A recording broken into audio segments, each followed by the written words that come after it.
హిమాలయాల హృదయంలో వెలిసిన పశుపతినాథ ఆలయం మహాదేవుని అపార కరుణకు ప్రతీకగా నిలుస్తోంది. పశుపతి అంటే సకల జీవజలానికి అధిపతి, నాథుడు అంటే రక్షకుడు అని అర్థం.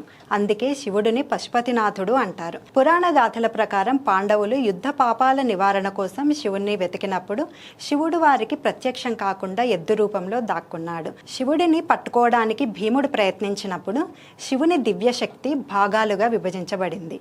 ఆయన శిరస్సు నేపాల్లోని పవిత్ర స్థలంలో ప్రత్యక్షమైందని విశ్వాసం. మరో కథనం ప్రకారం శివుడు జింక రూపంలో హిమాలయాల్లో సంచరిస్తూ ప్రకృతితో ఏకమై జీవించాడు. లోకక్షేమం కోసం దేవతలు మహాశివుడిని ప్రార్థించగా తాను సర్వజీవులకు ఆశ్రయమిచ్చేవాడినని చెప్పినట్లుగా పురాణాలు చెబుతున్నాయి. అందుకే ఆయన్ను పశుపతినాథుడు అని పిలుస్తారని అంటారు. ఈ విశ్వంలో మనిషి మాత్రమే కాదు, ప్రతి ప్రాణికి మహాశివుడు రక్షకుడు అనే సత్యాన్ని ఈ కథ మనకు తెలియజేస్తోంది. పశుపతినాథ ఆలయాన్ని సందర్శిస్తే మనసుకు శాంతి, జీవితానికి భరోసా, ఆధ్యాత్మిక ఆనందం కలుగుతుంది.